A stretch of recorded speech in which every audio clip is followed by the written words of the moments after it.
sou a Laís do Instituto Cronos. Hoje a gente está com o Samuel, nosso parceiro nutricionista. Ele vai responder algumas perguntas de vocês que fizeram pra gente, tirar um monte de dúvida, beleza? E aí, pessoal, belezinha? Vamos lá, a gente vai começar com a primeira pergunta, que é: sou diabética, posso tomar algum suplemento? Então, Laís, essa pergunta é polêmica. Na verdade, pode, mas será que você deve? Será que você precisa? O primeiro passo do diabético que ele tem que se atentar é em controlar a diabetes. Primeiro ponto de tudo. Depois que essa diabetes está controlada, a gente pode fazer alguma intervenção com suplementação. Whey protein, ômega 3, talvez. Existem algumas alternativas, mas eu não conheço a paciente ainda. Então tem que ser feita uma avaliação individual. Será que ela precisa mesmo de alguma suplementação? Talvez sim, talvez não. Certo. Segunda pergunta: jejum intermitente na gravidez é apropriado? De forma alguma. As recomendações é que você tenha uma alimentação regrada e constante, fracionada durante o dia. Durante a gestação, você tem que oferecer nutrientes para a gestante e para o feto, para o bebê. Então, você não pode, de forma alguma, fazer jejum, se abster da alimentação. A minha recomendação é que você procure um nutricionista, um profissional, converse com a sua ginecologista também, para que vocês tenham isso alinhados. E aí a gente parte até para a questão do jejum no esporte, no crossfit. O que é o jejum intermitente? É você se abster de alimentação durante 12, 16, até 24 horas. Normalmente o pessoal faz uma refeição, né, com 10 minutos. Isso. Você fica um período sem se alimentar, geralmente 16 horas. Então você vai ficar 8 horas com uma janela de alimentação. Você vai bater todas as calorias do dia dentro desse período dessa janelinha de 8 horas. Ou de 12, ou ficar o dia todo sem comer. É uma estratégia. Você usa em determinado período para um paciente específico. Que quer emagrecer, no caso. Sim. Ou que precisa melhorar um quadro de resistência à insulina, precisa melhorar a questão de saciedade, de leptina, que é um hormônio envolvido na saciedade. Então pode ser uma estratégia útil sim para alguns casos. Dentro do CrossFit pode ser uma estratégia válida, mas eu realmente não digo para atletas de alto rendimento, aquele cara que quer baixar o tempo dele, aumentar a carga e melhorar a performance. Esse cara, ele tem que estar abastecido de alimentação, de nutrientes. Mas para você que levanta muito cedo e já tem que vir treinar, pode ser uma estratégia boa, vir treinar em jejum. Você não vai ter você não vai ser prejudicado, mas também não vai ter um benefício muito grande. Então, entre deixar de vir treinar porque não comer e vir em jejum, vem em jejum, vai estar tudo certo. O pessoal pergunta aqui pra gente também muito de comer de 3 a 3 horas, é eficaz, não é mito, não é? Mito total. Assim, você não tem a necessidade de fazer 6, 7 refeições ao longo do dia. Isso é um mito, já está constatado na literatura. Então, se você se dá bem comendo 3 refeições, fazendo 3 refeições ao dia, faz o ajuste das calorias dessas refeições e no final do dia você bate a quantidade de macros, de proteína, carboidrato, gordura e vai estar tudo certo também. Vai bater igual aquele cara que fez as 6 refeições. O que importa é o saldo no final do dia. A alimentação ali bem certinha, né? Isso. Vamos lá, gente. Terceira pergunta: como perder peso sem ter uma dieta rigorosa? Essa aí é puxada, pessoal. Né? Essa é boa. É a pergunta que vale 1 milhão. Então, a gente prega que a pessoa não tem que fazer restrições severas, porque quando ela restringe muito, a tendência é que ela abandone isso. Tudo que é muito extremo tende a ser abandonado muito rápido. Isso vale para a alimentação também. O que é o ideal? Fazendo cortes progressivos nas calorias. Você não iniciar com um déficit muito grande. Vou cortar tudo, não vou mais comer carboidrato. O perfil dessas pessoas é aquela pessoa que abandona a dieta muito fácil, se frustra, tem o efeito sanfona. Então, por isso a gente tem que ir de forma progressiva fazendo alguns ajustes, eu não falo nem restrição. A gente tem que focar mais no que está faltando, como fruta, vegetal, legume, fibra na alimentação dessa pessoa. A gente tem mais que incluir do que retirar. Então, assim, comer de tudo, mais um pouco. Comendo de tudo um pouquinho, você vai conseguir fazer déficit calórico, você vai conseguir emagrecer e permanecer na dieta. Normalmente o pessoal faz uma dieta rigorosa demais, acaba que ela não mantém aquele peso ou não mantém, né? Exatamente. Acaba que faz tudo errado. Acaba que ela perde água. Perder água é diferente de perder gordura. Ela perde água e qualidade na musculatura. Até por isso que ela lesiona muito fácil. Então, assim, a galera até fala que o CrossFit tem muitas lesões e tudo mais. Mas não é verdade. Quando a gente compara com outros esportes, o CrossFit está bem abaixo, por exemplo, da corrida. Eles fazem o quê? Eles avaliam 1000 horas de esporte, de exercício físico, com lesões. O CrossFit tem praticamente 3 a 4 lesões a cada 1000 horas. de exercício. A corrida, por exemplo, corrida em alta intensidade, são 17 lesões. Então, assim, é um número muito maior. Né? É verdade. Vamos lá, pessoal. Quarta pergunta. Arroz na dieta engorda, ajuda ou atrapalha? Vamos falar também do arroz integral como no arroz normal que a gente conhece. Depende do contexto, depende do que mais que essa pessoa está comendo ao longo do dia. Ela deve comer arroz 1 ou 2 vezes ao dia, almoço e janta. E o resto? A gente tem que avaliar isso de forma ter uma visão mais ampla. Talvez não seja o arroz, ou talvez seja o exagero. A gente tem que buscar o equilíbrio, comer de tudo um pouco. O arroz não vai ser o vilão, nem o salvador. Tanto que quem está assistindo já pode ter tentado tirar o arroz e mesmo assim continua engordando, ou não conseguir perder peso. É verdade. Normalmente o pessoal fala, normalmente o homem tem isso aqui muito alto, eu não sei por quê, eu vou até te perguntar por que o homem tem isso. E eles falam, vou cortar o arroz e acaba que eles não perdem esse voluminho aqui, né? Você corta o arroz, corta os carboidratos, não consegue treinar, abandona a dieta fácil, você fica mais estressado. À medida que a gente tira os carboidratos, a gente tem um hormônio chamado cortisol, o hormônio do estresse. Esse cortisol se eleva para fazer a compensação da glicemia que você tirou por conta do arroz. Então você ainda fica mais estressado. Então é tudo questão de balanceamento ali, né? Equilíbrio. E aí a gente entra nos integrais, que aí é um ponto que eu gosto bastante, alimentos integrais, por conta das fibras. As fibras sim têm um papel muito importante na questão de saciedade e de emagrecimento também.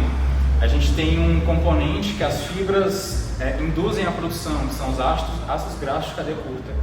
Em especial um deles é o butirato, muito famoso, e ele está envolvido na questão de saúde intestinal, saciedade, combate a alguns tumores. Então é muito importante que a gente tenha fibras.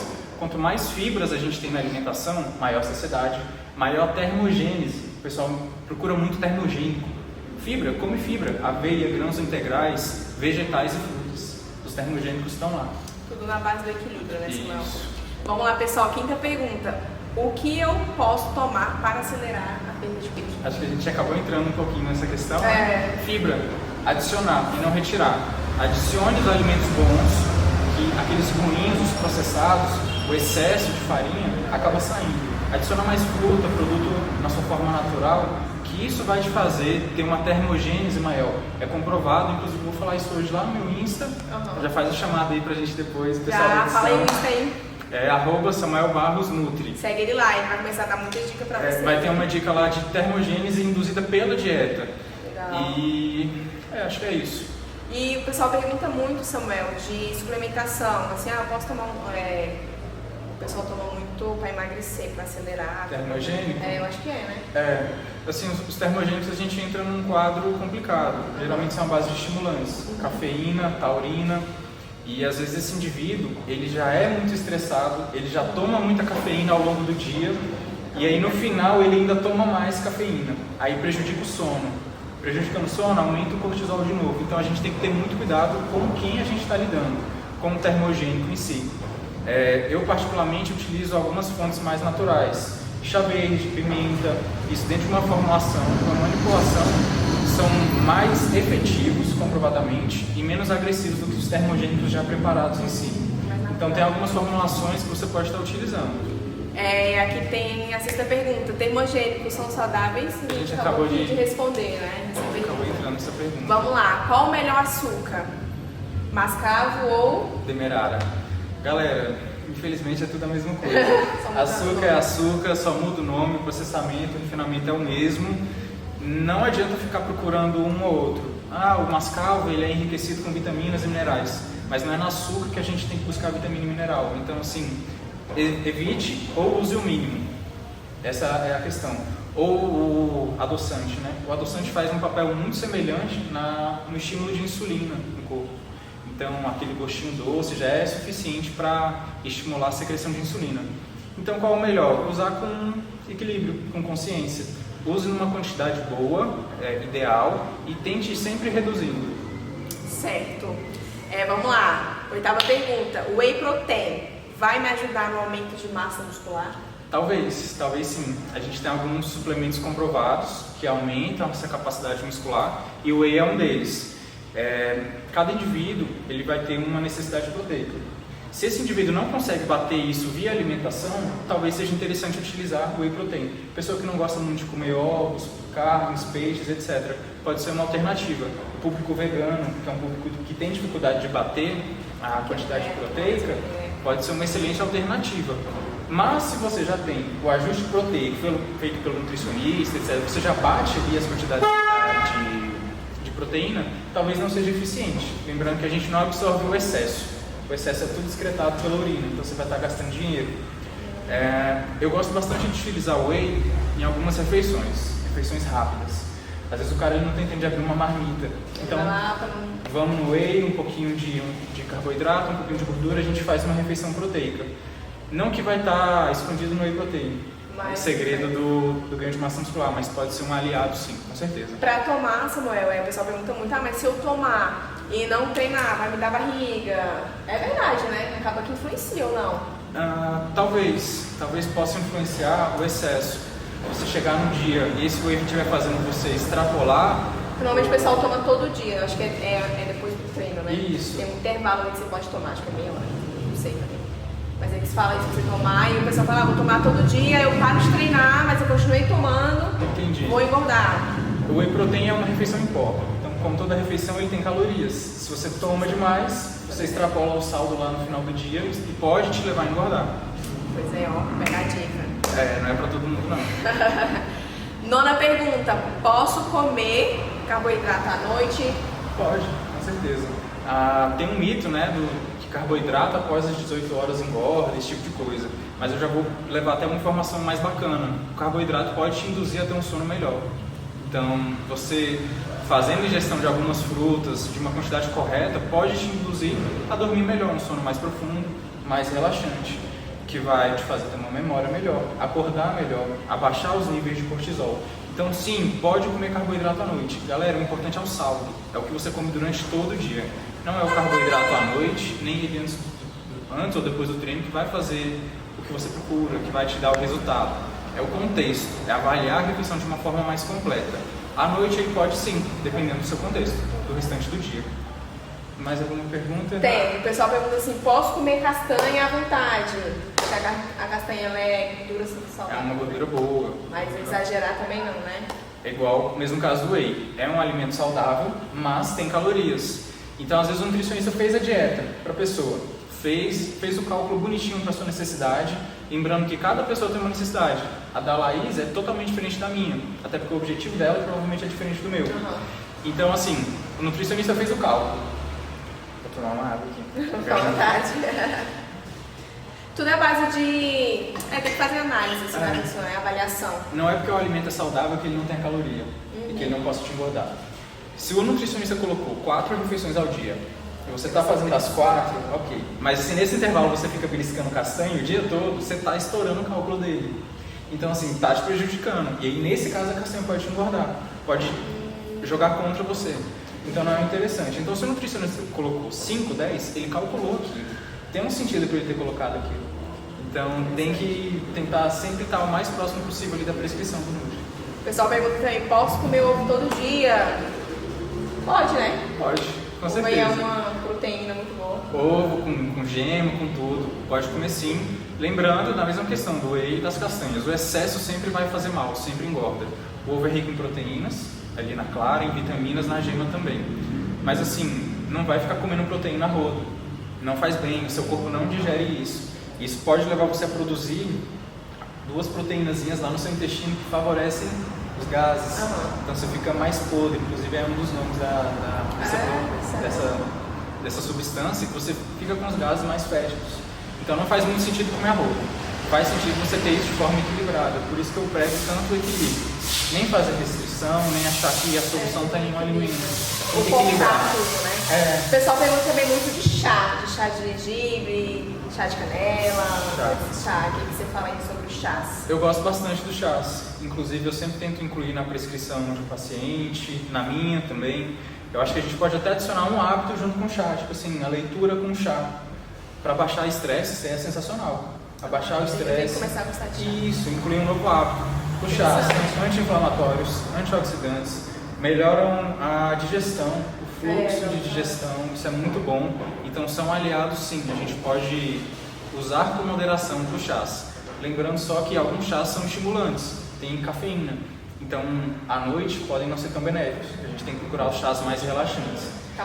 Outra coisa, a galera toma café o dia todo. Então por que não tentar substituir uma ou duas vezes o café pelo chá? Vai ter que coar e esquentar a água do mesmo jeito.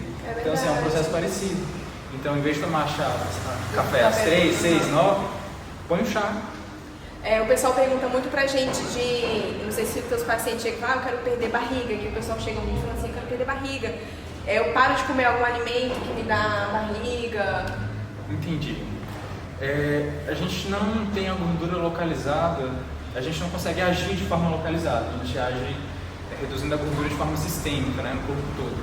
Mas essa pessoa ela pode estar tendo um empachamento, ela pode estar com um desconforto que está fazendo a barriga. Não é, na verdade, gordura em si, é um inchaço. E a gente tem que avaliar como está a saúde intestinal desse cara. Será que ele está comendo bem? Será que ele tem alergia ou intolerância a algum alimento? Será que ele não está comendo farinha e processado demais? A gente avalia isso e a gente pode diminuir esse inchaço. E quanto à redução de gordura, é déficit calórico. Seja via dieta cetogênica, seja jejum intermitente. Eu não gosto muito de nomenclaturas de dieta, acho que a coisa começa a ficar um pouco chata quando a gente dá nome para tudo. Se alimentar bem. Quando a pessoa começa a se alimentar bem, naquela estratégia que melhor atende a necessidade dela, ela vai conseguir alcançar o objetivo dela. Legal. Aí, galera, essas foram as dicas do nosso nutricionista Samuel. Ele vai vir aparecer aqui mais vezes para tirar mais perguntas de vocês. Beleza? A gente vai postar esse vídeo, vocês deixem no comentário de vocês, qualquer dúvida que vocês tiverem. A gente vai passar para ele responder para vocês. Tem uma última pergunta, deixa eu só pegar aqui, que foi em relação ao pão e a tapioca junto com uma fibra. Isso. A gente estava falando de índice glicêmico, né? Do quão um alimento pode levar a nossa glicemia. E a gente vê que os carboidratos simples, como o pão branco, a tapioca, têm o poder de elevar essa glicemia. E a gente tem algumas estratégias para fazer com que a pessoa não pare de comer o pão. Porque assim, é chato falar, olha, compra seu pão. Ainda mais para o brasileiro, pão e feijão não se mexe no prato de ninguém. Então, o que a gente faz? A gente adiciona fibras, gorduras e proteínas. Com isso, a gente constitui uma carga glicêmica. É diferente do índice. O índice é quando a gente olha só para o pão. A carga a gente olhando para o contexto da refeição toda. Então tem o pão, tem a proteína, ovos, por exemplo, a gordura, uma fatiazinha de manteiga, serve bem. Se a gente adicionar alguma fibra, algum grão integral, a gente diminui isso. E aí eu não preciso falar para você tirar, eu falo para você equilibrar. A gente entra com algumas estratégias para deixar o paciente mais confortável. Para evitar uma dieta rigorosa, dieta chata, né? Isso vai fazer com que a dieta pareça mais com o estilo de vida do que com a dieta. E a pessoa consiga seguir por mais tempo, trazendo saúde, benefício, com que ela permaneça mais tempo no esporte. Porque o esporte está totalmente aliado com a alimentação. Então, pode comer com moderação e associando sempre a uma proteína e fibra. Talvez um pouquinho de gordura também faz diferença. Então foi isso, pessoal. Deixar perguntas de vocês. Obrigada. Valeu, pessoal. Até a próxima.